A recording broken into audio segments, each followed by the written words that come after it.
The ignition switch allows you to turn your small engine's ignition on and off. The ignition switch is a simple toggle switch. When the tool is running, the switch prevents current from flowing through it. When you flip the switch to the off position, it allows current to flow through, grounding the ignition coil to the tool's frame, stopping the flow of current to the spark plug. The most common symptom of a bad ignition switch is a tool that can be started, but then doesn't turn off when the switch is flipped. Replacing the ignition switch is a repair that you can do yourself, and I'm going to show you how. Hi, I'm Mark Socha.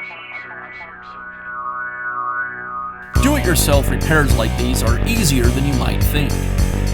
From lawn machines to cordless drills, kitchen mixers, Outdoor grills. our how-to videos walk you through each repair from start to finish. So doing it yourself means never having to do it alone. Let's get started.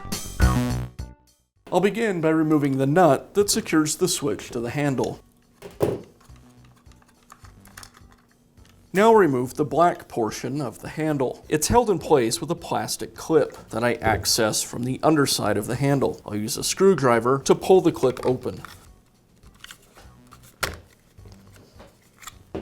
Then I can remove the black piece from the handle. Now I'll remove the old switch. I'll pull the ground wire away and remove the slide-on connector from the switch.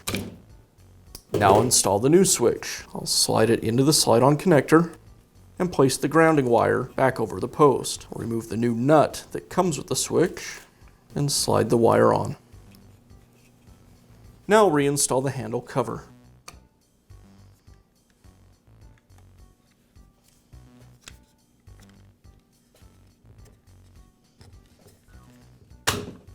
I'll use a pick to fish the switch through the hole, and some needle nose pliers to pull it through. I'll hold the switch with the pliers as I reinstall the nut.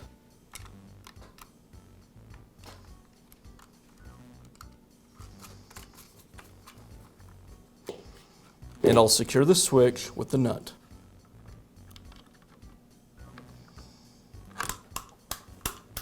And now you know how to install a new ignition switch on your outdoor power equipment. Be sure to check back often for new videos and expert advice. If you found this video helpful, give us a thumbs up And leave a comment.